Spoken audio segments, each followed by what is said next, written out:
pessoal, então estamos aqui de volta. Agora para falar um pouquinho sobre Python, então destrinchar um pouquinho essa linguagem e trabalharmos os conceitos básicos nesse primeiro momento, e depois nós vamos avançando até um nível, vamos falar assim, intermediário, que vocês consigam entender basicamente como se dá a programação de inteligência artificial utilizando essa linguagem em si. Nós estamos então na nossa 10ª aula e vamos lá. Preparados aí? Primeiro conceito aqui, então a gente vai, como toda linguagem, né, nós fazemos, criamos o nosso primeiro programa lá com aquela mensagem fantástica, né? Hello World, oh, maravilha! Como que a gente faz isso em algumas linguagens? Aqui, em azul aqui, acho que é o que vocês aprenderam, em Pascal. Não é Pascoal, hein? Pascoal é o senhor Pascoal. Pascal é a linguagem Pascal. Ok? Então esse daí em Pascal. Abaixo vocês têm o mesmo trecho do Hello World em linguagem C. E aqui nós temos esse mesmo trecho em Java. E esse que está aqui em cima, ao atrás aqui da minha imagem, é em PHP. Então nós temos aqui um rol, né, para vocês escolherem. E como vocês podem ver, tirando o PHP, né, nós temos várias formas de fazer a mesma coisa. E como que isso acontece, como que isso é feito em Python? Olha só, temos aqui em Python Hello World, só isso, print Hello World e acabou. Vamos então agora partir para um ambiente e vamos trabalhar isso um pouquinho melhor. Para ficar mais fácil, eu vou sair agora da tela, vou tirar essa imagem minha da tela, assim nós ficamos com um espaço melhor para a gente trabalhar e fazer aí algumas adequações, algumas experimentações utilizando tanto o prompt, né, de CMD, quanto também o PyCharm, ok? Vamos lá então. Vamos fazer em dois ambientes, só para a gente ver como isso funciona. Estou abrindo aqui o CMD, né? Aqui então a gente com o Python já instalado, né, que nós vimos no módulo anterior, chamamos ele aqui, né, Python. Entramos agora no ambiente Python e aqui mesma coisa, né? E digitamos o comando print e aí o texto, ou entre aspas simples ou dupla, né? No caso lá, Hello World.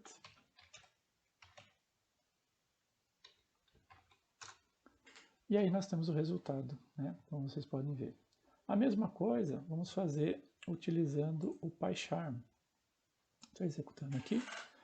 Está abrindo o PyCharm, né? Então aqui, só para a gente entender, eu já configurei o PyCharm, né, para que ele acesse o ambiente que nós criamos, né, o ambiente virtual que nós criamos com aquele nome, TATY, ok?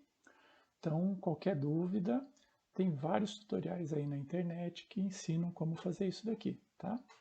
Mas basicamente, a gente entra aqui em File, né, Settings, ou então quando nós entrarmos a primeira vez no PyCharm, a gente digita lá um novo projeto e faz toda a definição. Aqui no caso, olha só, ele está direcionado, o interpretador então, desse projeto especificamente, está direcionado para dentro de C users piva envars, né, do gerenciador de ambientes que nós estamos utilizando. E dentro lá desse gerenciador de ambientes, nós temos então o subdiretório TATY, que é o nome desse ambiente virtual que nós criamos, e aí dentro tem scripts, e dentro de scripts tem lá o interpretador da linguagem, ok? Então ele já está setado aqui, então nós vamos apenas criar um novo arquivo, aí a gente escolhe aqui o Python File, e digitamos aqui um nome, então hello, vamos colocar como o nome hello, e aqui nós fazemos a mesma coisa, né? Print. Ele já dá, tá vendo? Quando a gente pressiona o print e selecionamos lá o abrir parênteses, ele já coloca o segundo parênteses, também mais fácil. Colocamos uma aspas, ele já coloca a última aspas, né? E aí aqui a gente só digita a palavra hello world. Muito bem. Aí a gente vem aqui até o final e pula uma linha. Aí nós clicamos lá Ctrl S, né? A gente pode vir aqui também, ó, File, Save, deu Save, Save As, né? E para rodar, Run, e aí tem Run Test, tá? Se você clica em Run, ele vai falar qual que você quer rodar. Eu quero rodar o Hello. E aqui nós temos o resultado nessa linha aqui de baixo, né? Na área de exibição de resultados, ok? Então eu vou deixar o PyCharm aberto aqui, só vou minimizá-lo para a gente voltar na nossa apresentação e passar ele para uma outra tela aqui que eu tenho. Deixa eu só reduzir um pouco o tamanho dele, que ele está imenso.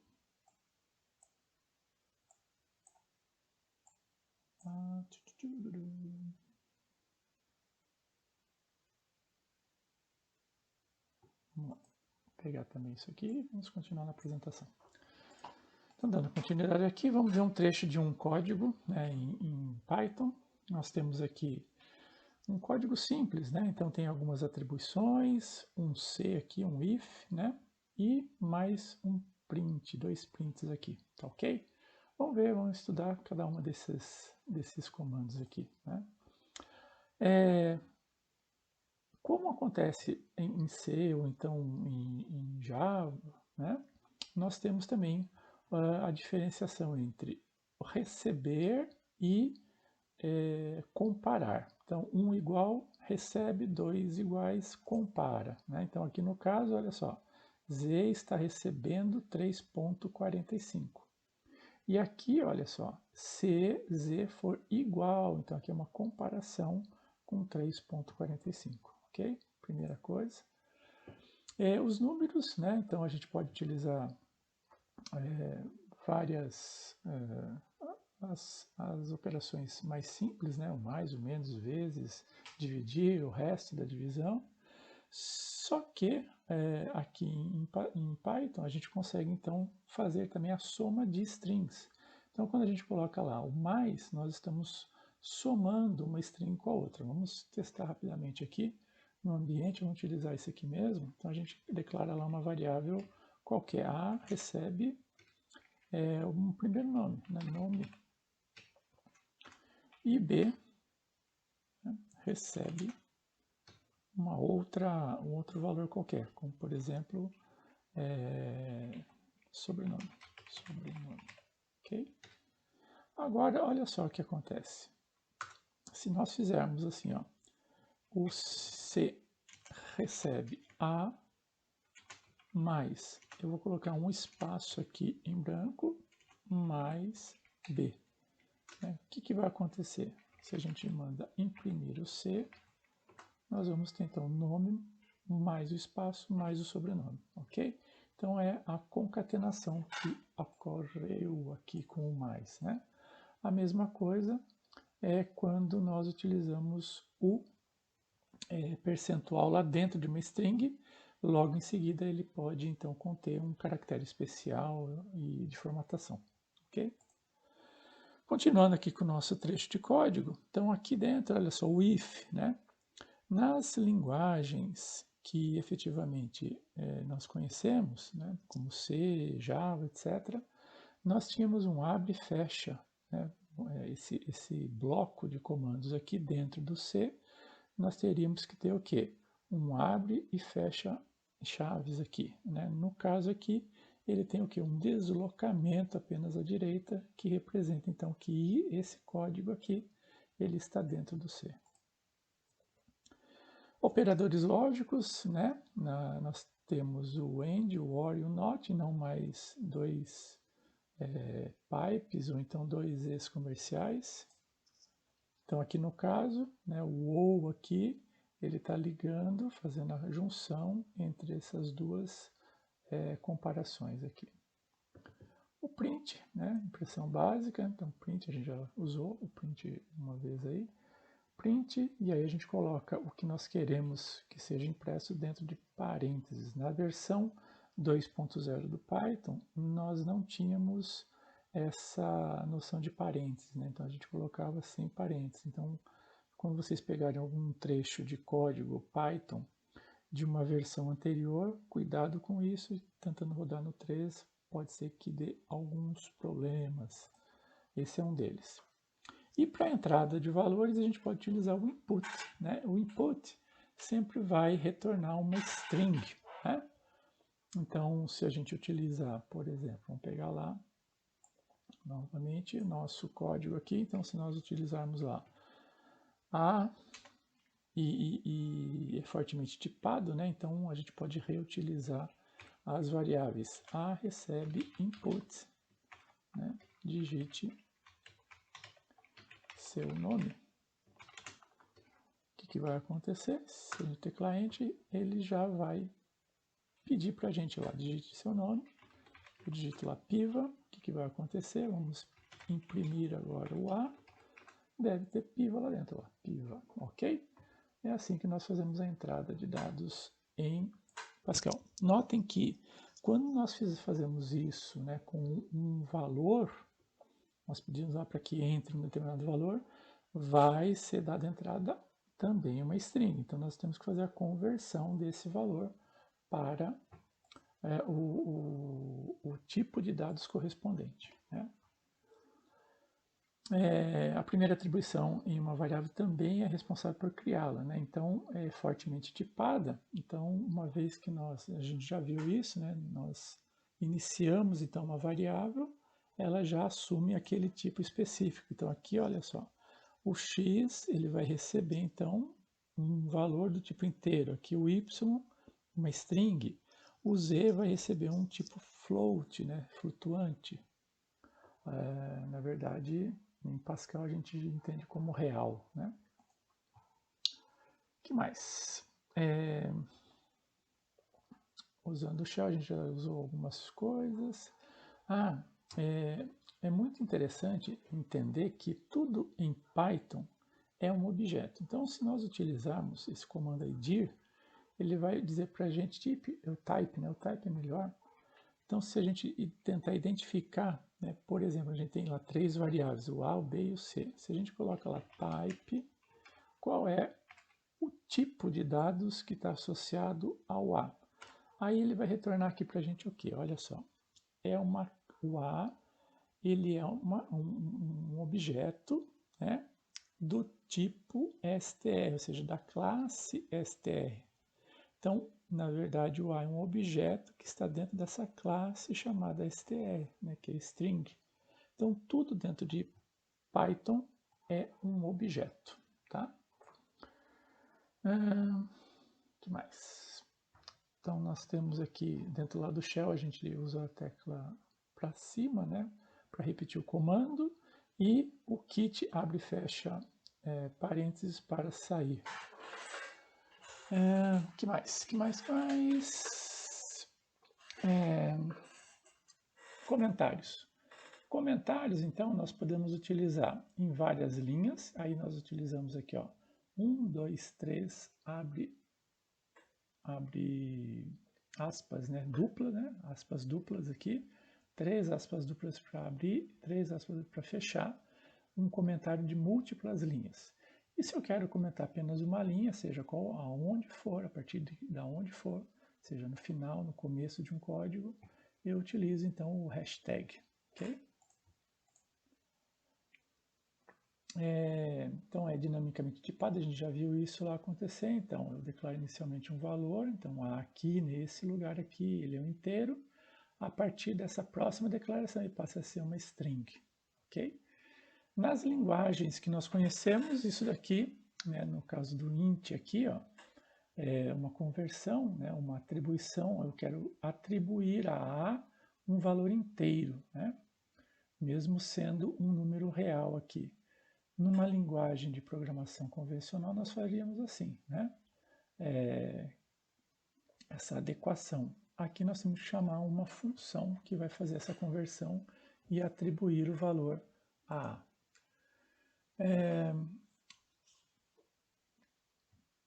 Que mais? Aqui uma atribuição simples.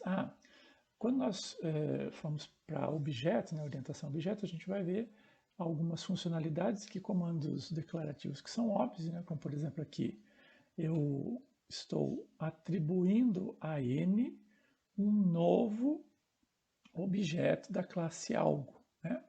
Então, basta eu fazer isso aqui, ó, N recebe algo. Ele já vai receber esse objeto, esse novo objeto. Uma outra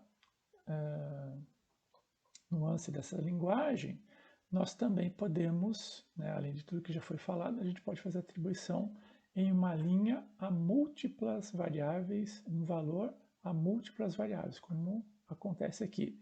A recebe B, que recebe C, que recebe 1. Então, todos aqui vão receber o valor 1.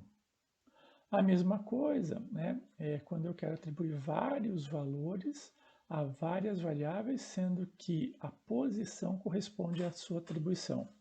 Então, aqui no caso, nós temos que o A vai receber o valor 1, o B vai receber o valor 2, e aqui o C recebe Python, né, ou seja, essa string.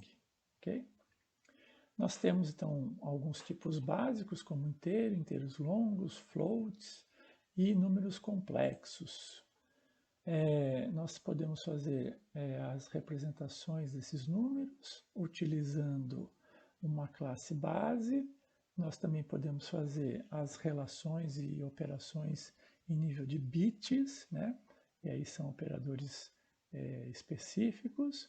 A gente pode também fazer diretamente as notações em sistemas hexadecimal ou octal e as operações que nós podemos utilizar, né? Então, por exemplo, aqui ó, nós temos as operações básicas. Então, algumas coisas que são diferentes, né? Aqui, ó, eu quero apenas o valor inteiro, o resto inteiro da divisão. Eu uso duas barras aqui. Eu quero apenas o resto da divisão. Então, o percentual. Aqui eu consigo alterar o valor. Aqui, os valores absolutos, inteiros, logaritmos, né? Ou melhor, é o convertido para long int, né? E aqui eu tenho a conversão para float. Aqui sim eu tenho o logaritmo de x, aqui o exponencial de x, aqui x elevado a y, a raiz quadrada de x, e aqui um arredondamento de x tomando como base y, ou seja, tantas casas decimais, ok? Aqui a gente já falou, então eu tenho listas, tuplas e dicionários, mas a gente vai ver isso aqui um pouquinho mais à frente, né? Como que isso funciona, o que é cada uma dessas coisas. Temos também as strings, eu posso fazer a declaração com aspas simples ou duplas. Maior que, menor que, ou seja, todas as formas de comparação, né? Eu tenho também is e is not, né? Que me dá também as comparações entre os objetos, como tudo é objeto. E aqui, olha só que interessante, ó, true é maior que false. O que vocês acham que retornará isso, né? No caso de outras linguagens, a gente não tem muito certo, porque eu só tenho certo que é o false, que é 0. E true pode ser qualquer outra coisa. Aqui, em Python, true é 1. Então, 1 é maior que 0? Sim, é maior que 0. Então, essa operação aqui vai retornar verdadeiro, ou seja, true. Okay? Aqui algumas nuances, né, da linguagem também, agora no que diz respeito a strings. As strings, então, são objetos imutáveis. Uma vez que você declara uma string, você tem que, para redeclarar essa string, você tem que colocar em cima dessa mesma variável um outro valor. Eu não posso modificá-la. Python também suporta, não suporta um tipo char, o char, na verdade, é uma string com valor 1. Eu tenho também a string, né, que pode ser declarada de uma maneira simples, uma string assim, ou então com 2 aspas, ou então com múltiplas linhas. E aí eu utilizo aspas, 3 aspas simples com 3 aspas simples, né, para fazer em múltiplas linhas. Tenho também a string que se inicia com o valor, toda string, né, ela inicia com 0. Então, para acessar a primeira posição da string, eu coloco lá o 0. E eu consigo fazer o slice, né, ou seja, o corte das strings, utilizando operadores especiais que a gente vai ver um pouco mais à frente. Alguns comandos que vão ajudar vocês nesse primeiro momento. O dir element, ele vai dizer para a gente quais são os atributos ou os métodos que estão associados a esses elementos. Fica mais fácil a gente fazer algo. Então aqui eu tenho, por exemplo, eu tenho um tipo de dado string, né, que é o A. Então se eu colocar aqui, ó, dir A, o que ele vai fazer? Ele vai me trazer todos os objetos, todas as classes que eu posso utilizar com esse tipo de objeto. Então, por exemplo, vamos pegar aqui o A, vamos imprimir. O que tem lá dentro do A? Tem um nome, pivot, né? Então, se eu quiser colocar tudo isso vamos falar aqui em letra maiúscula, eu tenho esse método aqui, ó, upper, ok? Então, basta pegar o A, vai receber a.upper, o método upper, né?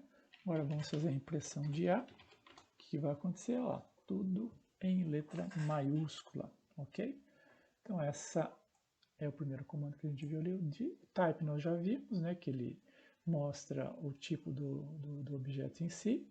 E tem também o import, que ele vai importar um módulo, então vai importar uma classe ou vai importar um método específico, né? Então aqui no caso, ó, eu estou importando todo o módulo para dentro de um determinado arquivo. Aqui eu estou importando uma classe específica que está dentro desse módulo. Aqui uma classe específica e a partir desse momento eu vou relacioná-la, vou chamá-la de esse nome específico aqui. Aqui a mesma coisa desse primeiro comando, eu estou importando todo o módulo. Aqui eu estou importando também apenas a classe. E aqui eu estou importando um item da classe, ou seja, um método específico da classe, né? E estou chamando a partir desse momento com esse nome aqui, ok? Continuando, então vamos agora ver um pouquinho sobre atribuições, né? Num processo de atribuição, você vai referenciar um objeto a outro objeto. Caso exista a não utilização desse objeto, como acontece em Java, a linguagem Python se utiliza de um coletor de lixo, né, o garbage collection, para que efetivamente isso seja liberado da memória e retirado, né, para que não haja estouro de pilha ou coisa semelhante. Então aqui, rapidamente, a gente já viu alguma coisa nesse sentido.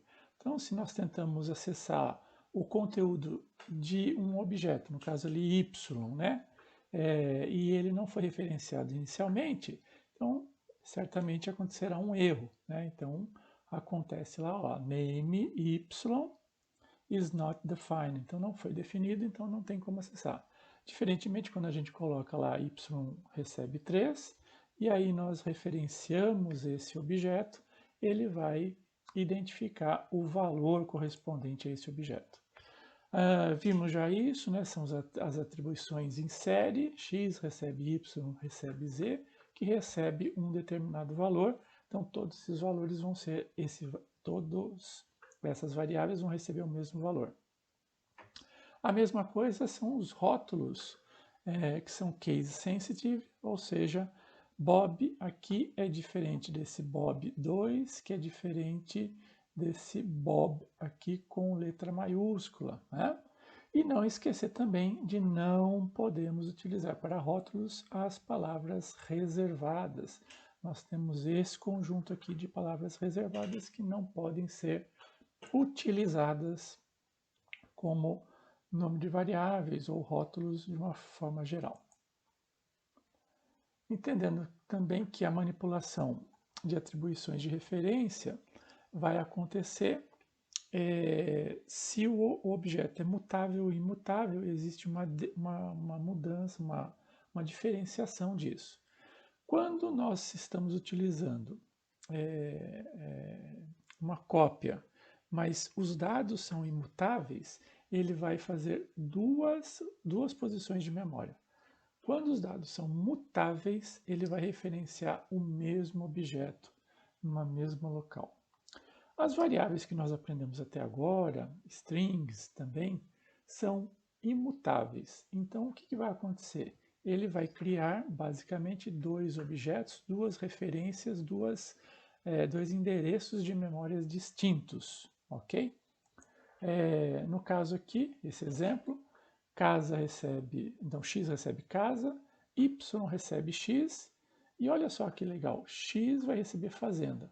O que ele vai imprimir ali? Ele vai imprimir fazenda, né? O x. A mesma coisa, né, vai acontecer aqui. X recebe casa, y recebe x. Agora olha só o que nós estamos fazendo, nós estamos redefinindo um objeto, né, que é imutável. Se ele é imutável, ele vai receber, então, quando recebe fazenda, uma nova referência de memória. Então, se nós imprimirmos x aqui, vai acontecer o quê? Ele vai imprimir casa e não fazenda, ok? Dando continuidade aqui, então vamos ver agora listas, strings e tuplas. Vimos já alguma coisa sobre strings, mas agora vamos complementar com dois outros tipos de dados muito utilizados. A gente vai ver que esses dois aqui, e mais outros tantos, né, dão um grande poder para a linguagem Python. Então vamos dar uma olhadinha nesses tipos aqui específicos, né? Listas, strings e tuplas, né, basicamente são sequências, só que uma diferença, as listas elas são mutáveis e as tuplas e as strings são imutáveis, né? Outra diferença é a forma como eu declaro. As listas eu vou utilizar então, como vocês podem ver aqui, os colchetes. As tuplas eu vou utilizar parênteses para definir os elementos e tanto em listas quanto em tuplas os elementos são divididos por vírgula. E nas strings, né, eu vou fazer a associação por uma sequência de caracteres entre aspas simples ou aspas duplas, ok? Essa basicamente é a forma de declaração desses três elementos aqui. Como que eu vou manipular? A manipulação acontece, então, por índices. Então, é como em qualquer outra linguagem, né? Eu vou, então, selecionar o índice e dentro desse índice eu tenho, então, um elemento, um número ou um caractere. O fracionamento desses elementos acontece, no caso das listas, por uma utilização dos termos. A gente vai ver um pouquinho mais em detalhe, né? Aqui, por exemplo, eu estou pegando dentro de uma lista, eu estou começando no elemento 1, lembrando que ele começa no 0, né?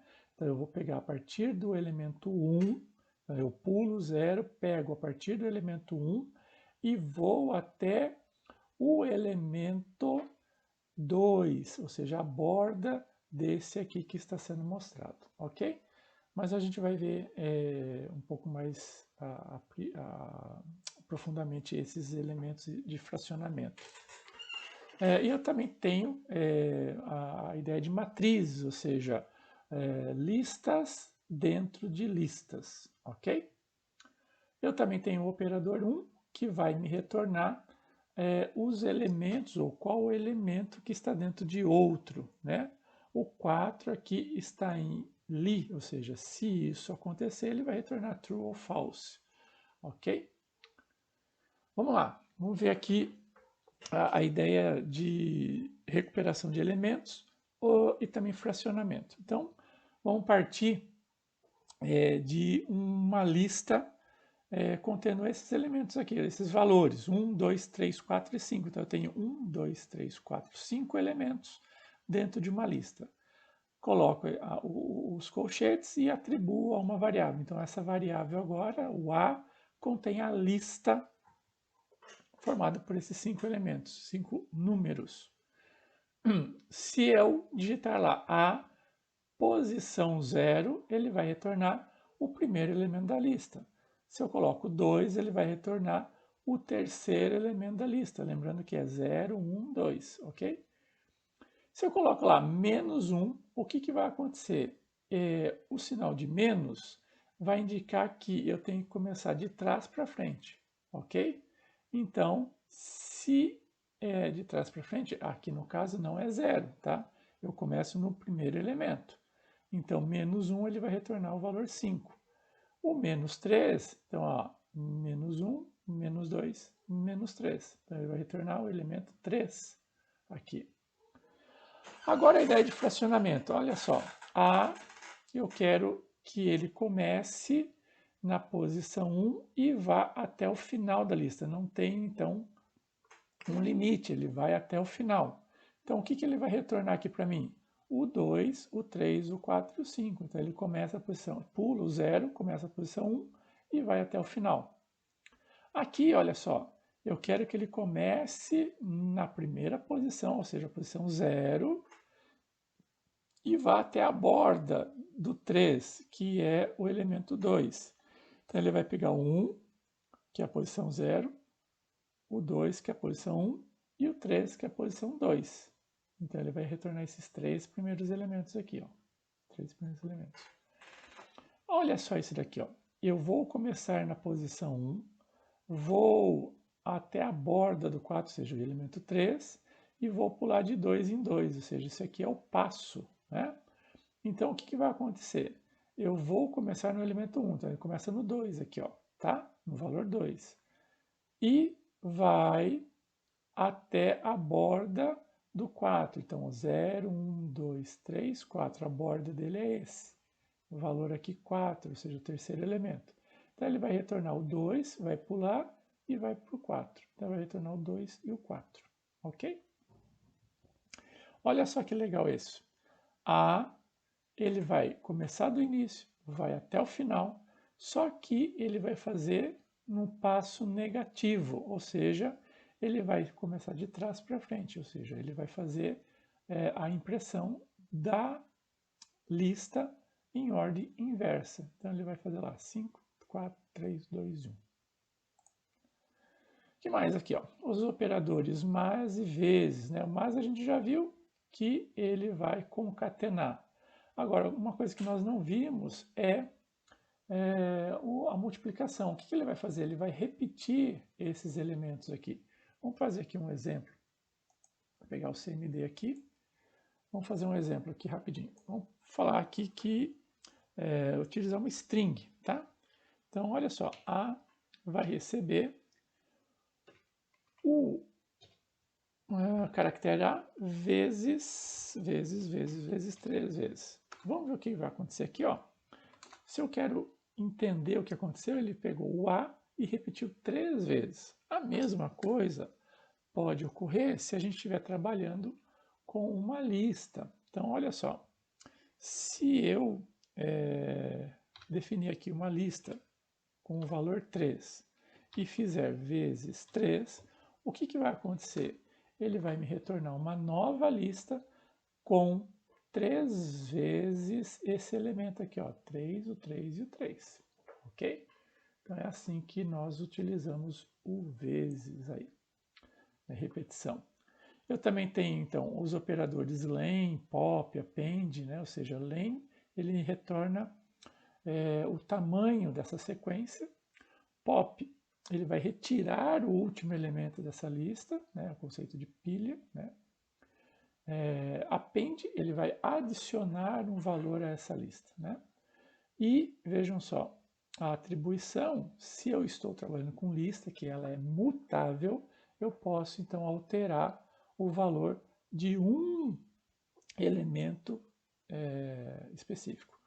E aqui um cuidado, né, com cópias e sequências. Olha só o que vai acontecer aqui. Vamos imaginar que eu tenho A recebe uma lista 1, 2 e 3, né? Quando eu faço esse valor aqui de atribuição, o que eu estou fazendo?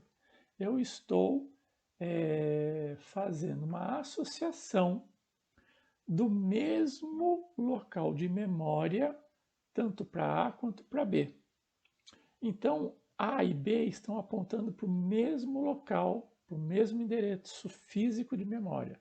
E quando eu faço ali o append, eu estou acrescentando o valor 4 ao final da lista, ok? O que vai acontecer quando eu imprimir o B? Veja que eu acrescentei A. Só que os dois estão referenciando a mesma posição de memória. Então, vai acontecer o quê? Surpresa lá, o B vai ter também os 4 elementos. Isso acontece porque são tipos mutáveis, né? Todos os tipos mutáveis vão ter a mesma referência. Então vejam só o que vai acontecer ali, ó. O A, então ele colocou numa posição de memória. Quando eu fiz isso aqui, ó, B recebe A, eu fiz com que o endereço de A fosse para B. Então os dois passaram a referenciar o mesmo endereço de memória. E quando eu faço o append tanto para A quanto para B, eu estou referenciando o mesmo endereço de memória. Para que isso não ocorresse, eu teria que fazer, como mostrado aqui, ó, A recebe B, abre e fecha, ou seja, aqui eu estou fazendo uma cópia de B, né, dentro de A. Agora, quando eu faço isso, eu estou fazendo o quê? Utilizando a mesma referência, ok? Isso não acontece com tipos imutáveis, como as tuplas, ok? E também, como é imutável, eu não posso fazer o que eu fiz com lista, que é alterar uma determinada posição. Se eu faço isso aqui, ó, com uma tupla, o que vai acontecer? Vai dar um erro, eu não posso mudar elementos, eu tenho que criar um novo elemento, né? Aqui é só para entender uma matriz, né? Então eu tenho listas que vão ser, então, vão conter 3 listas dentro dessa lista, né? Então, as listas têm 3 listas. Então, só para fazer uma interação rápida aqui, olha só. Lógico que a gente não viu ainda o comando for, mas dá para a gente deduzir aqui, ó. Para cada lista em listas, eu vou então pegar cada uma dessas listas e colocar dentro de lista, ok? E aí, para cada uma dessas listas, então, eu vou pegar um número e vou tirar de dentro de lista e vou fazer a impressão. Então, eu vou basicamente navegar. Então, a primeira navegação vão ser dentro das listas e depois, para cada uma das listas, eu vou navegar pegando um número aqui, ok? E para cada número eu vou imprimir esse número. Então, o que vai acontecer como resultado vai ser a impressão de um número em cada uma das linhas, ok? As listas são mais lentas, porém mais poderosas que as tuplas, né? E para converter uma lista em tupla, uma tupla em lista, basta utilizar uma função específica, tuple ou list, ok? Aqui algumas funções e métodos que a gente pode utilizar para as listas e tuplas. Então aqui são funções específicas, né? O len, o max, min, o list, que vai converter uma tupla para uma lista, né? E aqui os métodos, ó, list.append. Então eu vou utilizar um método que está dentro de um objeto chamado lista, né? E assim sucessivamente, o insert, o count, o index. Então estão aqui as definições, o que é cada um desses métodos ou essas funções. Dentro de uma string eu também vou conseguir fazer as formatações muito próximas ou muito semelhantes às listas, né? Dependendo do que eu fizer, como uma string ela é imutável, determinadas operações não vão funcionar, né? Então, se eu tentar fazer isso aqui, ó, eu tenho uma string, vou tentar colocar um número a essa lista, isso aqui é um número, isso aqui é uma string. São tipos de dados incompatíveis, então vai me dar um erro. Agora, se eu converter o 1 para uma string e fazer a concatenação, aí sim isso funciona. Eu tenho sempre que ter os mesmos dados, né, para que isso ocorra, né? Como é uma sequência imutável, eu não posso fazer alterações em elementos dentro dessa string, né? Eu tenho que, por exemplo, utilizar métodos para que isso sejam possíveis. E aqui os métodos mais utilizados são esses aqui, ó, find, replace, join. Só para a gente ver rapidamente, eu coloquei aqui uma sequência de comandos mostrando isso daqui. Por exemplo, então aqui, ó, vamos utilizar o comando find. Eu tenho uma declaração de uma string aqui, ó, com o meu nome, e eu vou querer que eu retorne o número, né, da posição se eu encontrar essa substring dentro dessa string aqui. Então, o que vai acontecer? Quando eu rodar esse programa aqui, ele vai me retornar 11. Por que 11? É o início dessa substring que ele encontrou. Se ele não encontrasse nada, ele retornaria 0. Ok? Então, aqui, ó, 1, 2, 3, 4, 5, 6, 7, 8, 9, 10, 11. Ou seja, lembrando que começa com 0. Então, 0, 1, 2, 3, 4, 5, 6, 7, 8, 9, 10. O P, ele ocupa a 11ª posição, ok? O comando replace, ele vai, então, como o próprio nome diz, alterar, né, o conteúdo de um para o outro. Então, eu tenho lá o nome, eu vou, então, fazer um replace. Lembre-se que é imutável, então eu não posso fazer nele mesmo. Então eu tenho que pegar, eu quero falar, então eu quero que faça o replace de piva para pivão, por exemplo, né? E guarde isso dentro de uma outra string, uma nova string. E aí aqui é a impressão. Então a impressão vai acontecer e vai sair isso daqui, ó, Guilhermando Pivão Júnior, né? Porque eu pedi para que houvesse uma alteração disso. Split, né, ele vai então fazer o quê? Pegar o nome, então o nome tem Guilhermando Piva Júnior, né? Ele vai seccionar, né, essa string utilizando para essa secção o espaço em branco. Então, onde tem espaço em branco aqui? Entre o D e o P e entre o A e o N, e o J, desculpe. Então ele vai tirar esses espaços e vai formar 3 elementos dentro de uma lista, que está aqui, ó. Formou uma lista com 3 elementos diferentes aqui, né? Separados. Então ele seccionou essa string em 3 outras, utilizando o critério de espaço para que secção. Ah, mas eu não quero o espaço, eu quero um outro caractere, eu quero o i, por exemplo. Então eu colocaria aqui dentro, né, de split o i. Então ele daí faria a secção, né? Vamos ver, vamos rodar isso aqui rapidinho. Depois a gente retorna, então Ctrl S e vamos lá. Olha só o que aconteceu, ó. Aonde tinha o i, ele fez a secção, ó. Secção, secção, secção. Então ele formou agora 1, 2, 3, 4 elementos, porque nós tínhamos ali 3 is, ok? Vamos voltar ao que era antes. Aqui, vamos tirar o i aqui. Vamos salvar e rodar novamente, só para a gente ter a mesma resposta. E por fim o join aqui, ó. O join, o que ele faz? O join ele vai juntar os elementos, por exemplo, de uma lista. Então, quando a gente faz isso aqui, ó, nome.split, o que ele vai me dar? Ele vai me dar uma lista com 3 elementos, ok? Aí eu vou fazer, para cada elemento dessa lista, eu vou juntar, só que eu vou juntar com uma vírgula e formar uma única string. Então, essa lista aqui de cima, ó, ele vai juntar e vai colocar todo mundo dentro de uma mesma string, colocando uma vírgula entre os elementos. Tá? Esse é o join. E por fim o strip. Né? O strip ele vai então retirar, né? Vai cortar. Lembra jack stripador, né? O strip ali que ele corta, né? Então o que ele vai fazer aqui? Eu vou pegar outro nome tinha lá, Dilermando Pivão Júnior, não é isso? Então eu vou fazer um strip dele. Só que eu vou cortar o quê? Aonde tem dealer aqui. Vou tirar isso do nome.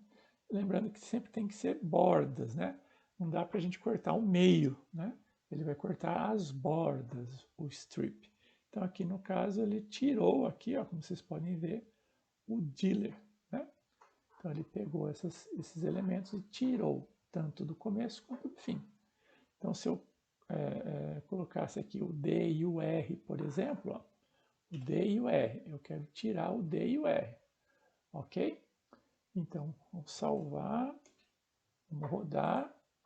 Olha só o que aconteceu, ó. Ele tirou o D e o R, ou seja, os elementos que ele encontrou nas bordas, ele tirou, ok? Vamos continuar aqui, os métodos, acho que é isso. Próximo assunto, então, são dicionários. Dicionários é aquela ideia, basicamente, de chave-valor, né? Então, é uma estrutura, né? Onde eu vou fazer uma declaração utilizando chaves, né? Chaves aqui, e eu vou colocar lá a chave e o valor correspondente. Aqui, então, a chave é user e o valor correspondente a essa chave aqui é esse nome aqui, Marcel. Password e, efetivamente, o valor dessa password.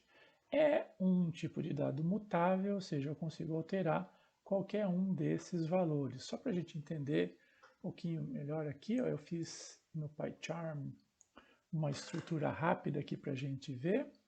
Então, eu tenho aqui uma declaração de um dicionário, né, contendo dois elementos, né, dois elementos chave-valor. Né?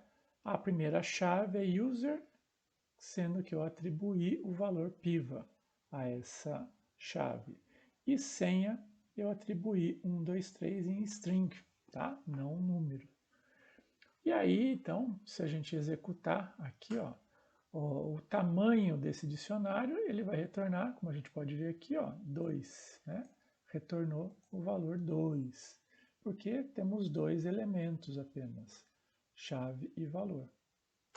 Se eu quiser retornar apenas as chaves, então eu coloco lá d.d, que é o meu dicionário, e aí eu chamo o método keys. E aí ele vai me retornar apenas as chaves. A mesma coisa se eu quiser os valores, olha só, vai retornar os valores. E se eu quero retornar a chave valor, eu coloco itens e ele vai me retornar uma lista com as tuplas, né? Chave valor, chave valor. Se eu quero retornar, por exemplo, o valor correspondente a uma determinada chave, eu coloco lá, ó, uso o método get e passo, né, como parâmetro a esse elemento get, qual é a chave que eu quero que retorne o valor. Então, se eu coloco lá, ó, d.getUser, ele vai me retornar o valor dessa chave user, se ela encontrar. Então, aqui, piva. E, no mesmo caso lá, senha, ele vai me retornar o valor da senha, caso encontre. Se não encontrar, eu posso colocar um parâmetro a mais aqui, que é o parâmetro default. Então, se ele não encontrar essa chave senha, ele vai me retornar um valor aqui, não existe senha, por exemplo. Né? Então, se ele não encontrar essa chave, né, ele retorna não existe senha, ou a chave senha, alguma coisa assim, ok? Continuando aqui. Aqui então eu tenho os métodos, né? A gente já falou a maioria deles. Arquivos, né? Nós vamos ver isso aqui um pouco mais à frente, de forma mais aprofundada, mas só para entender, a gente pode então abrir um arquivo, né? O nome aqui, ó, o nome do arquivo, para um determinado tipo. E aí eu tenho os métodos que eu posso trabalhar, mas isso a gente vai ver um pouquinho mais à frente, não é agora o momento de fazer isso. Expressões booleanas, né? A gente já viu alguma coisa a respeito.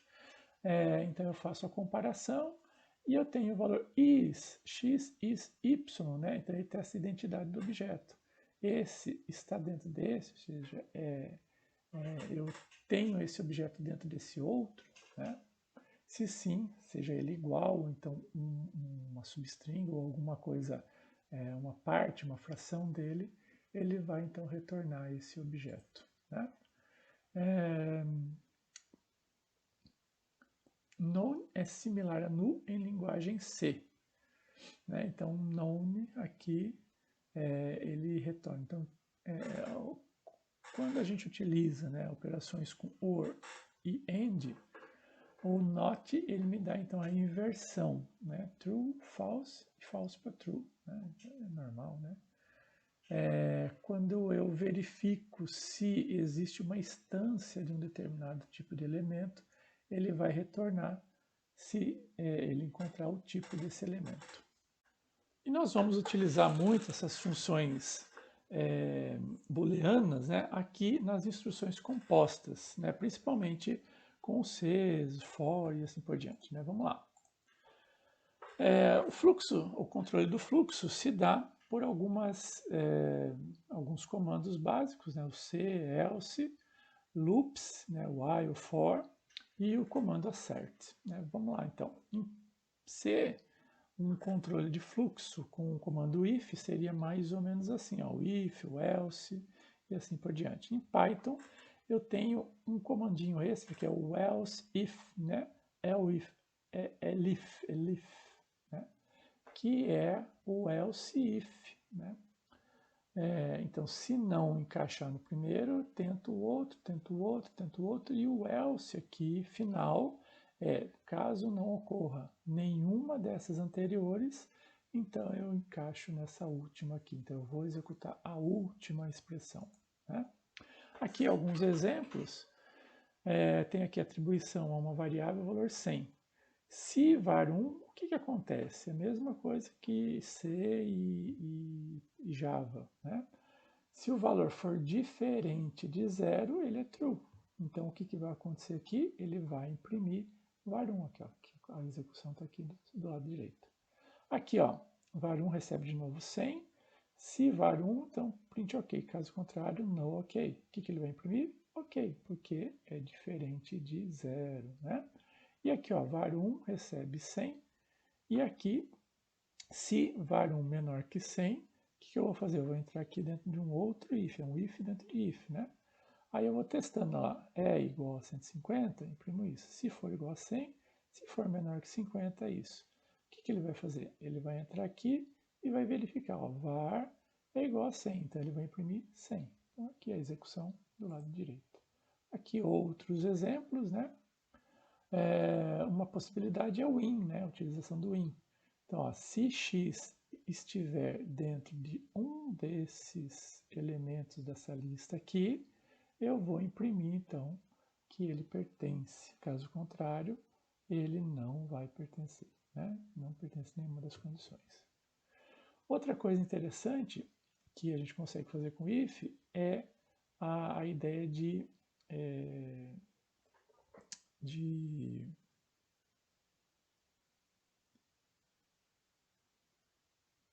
modular, ideia modular, né? Então eu tenho aqui o começo e o final. Então 0 menor, x for maior que 0 e menor que 12, né? Um módulo ali, né?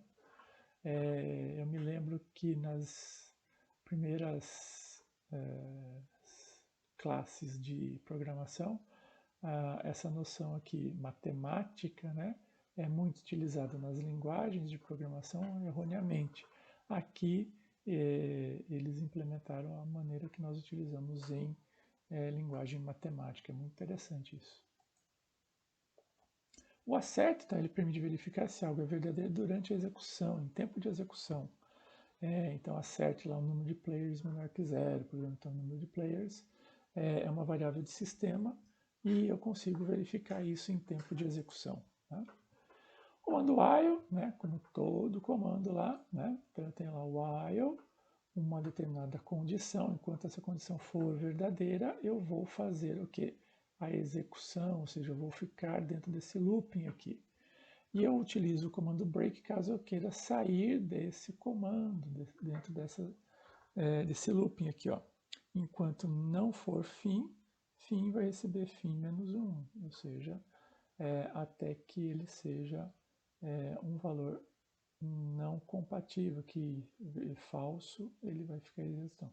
Esse daqui, por exemplo, ele vai ficar num looping infinito lá, enquanto true, ou seja, true vai ser sempre true, né? Ele vai, e o pass aqui é um comando que a gente utiliza quando nós queremos apenas que ele passe por ali, né? Ele vai passar ali, não vai executar absolutamente nada, mas ele vai ficar aqui, então, num looping infinito, tá? Desse outro lado aqui, enquanto eu declarei que count vai receber 0, enquanto count for menor que 5, eu vou imprimir count. Então ele vai imprimir o 0, depois o 1, depois o 2, o 3 lá, até que ele seja igual a 5, então ele não vai imprimir o 5. Só vai imprimir o 4. E esse outro aqui, olha só, para cada x dentro de um range, né? Ou seja, um range de 0 até 10, eu vou então pegar o que se x for par, eu vou imprimi-lo, né? Caso contrário, eu vou voltar aqui, o continue, né? Ele volta para dentro do for e vou pegar o próximo par, né? Se ele não for par, né? Se ele não for par, o que eu vou fazer? Eu vou fazer um append dentro dessa lista aqui, desse valor. Então, essa lista aqui, ela vai retornar todos os valores ímpares, né? Enquanto que a impressão aqui vai me dar o valor par, ok? Basicamente é isso que ele vai fazer. A instrução for, né, ele vai ser um iterator, né, que a gente fala aí, um comando interativo que vai executar uma sequência, né? Então, por exemplo, aqui, ó, para cada valor dentro dessa sequência eu vou imprimir. Então, ele vai pegar e vai executar isso aqui tantas vezes quanto forem essa quantidade aqui. Então, 1, 2, 3, 4, 5. Ele vai passar aqui 5 vezes e vai imprimir um número por vez, né? Aqui é a mesma coisa, só que ele vai pegar esses 3 elementos. Em cada um ele vai imprimir esses elementos, né, dentro dessa lista, cada um desses elementos dessa lista, e vai pegar aqui e me dar o valor correspondente ao tamanho de cada um desses elementos, né? Então aqui ele vai imprimir o 5, o 2 e o 3. Né? Muito bem. Eu não expliquei o range. Range 10, ele vai me dar então uma lista com 10 elementos, começando com o valor 0. Aqui, ó, range, ele vai começar no 5, vai até o 24 e ele vai de 7 em 7, passo a passo. Né? Então ele vai retornar esses 3 elementos aqui, o 5, o 12, que é 5 mais 7, e o 19, que é 12 mais 7. Ok?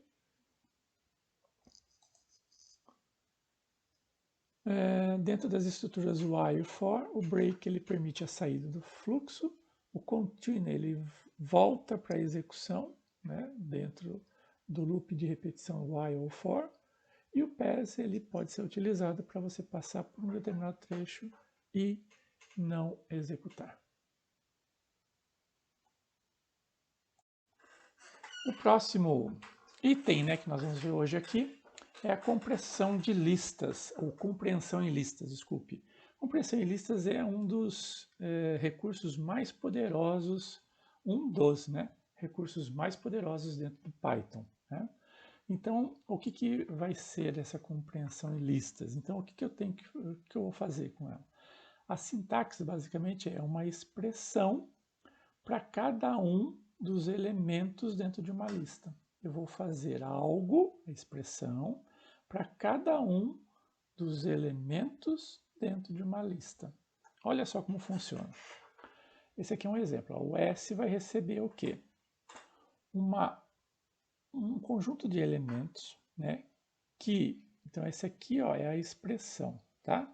Eu vou pegar um valor e vou elevá-lo a 2, ok? Muito bem. Que elemento vai ser esse aqui? Vai ser esse elemento dentro de um conjunto de dados.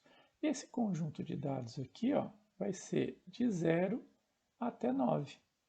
Então, de 0 a 9, eu vou pegar elemento a elemento. Então, eu vou pegar primeiro o 0, depois o 1, depois o 2 e vou fazendo isso até o 9.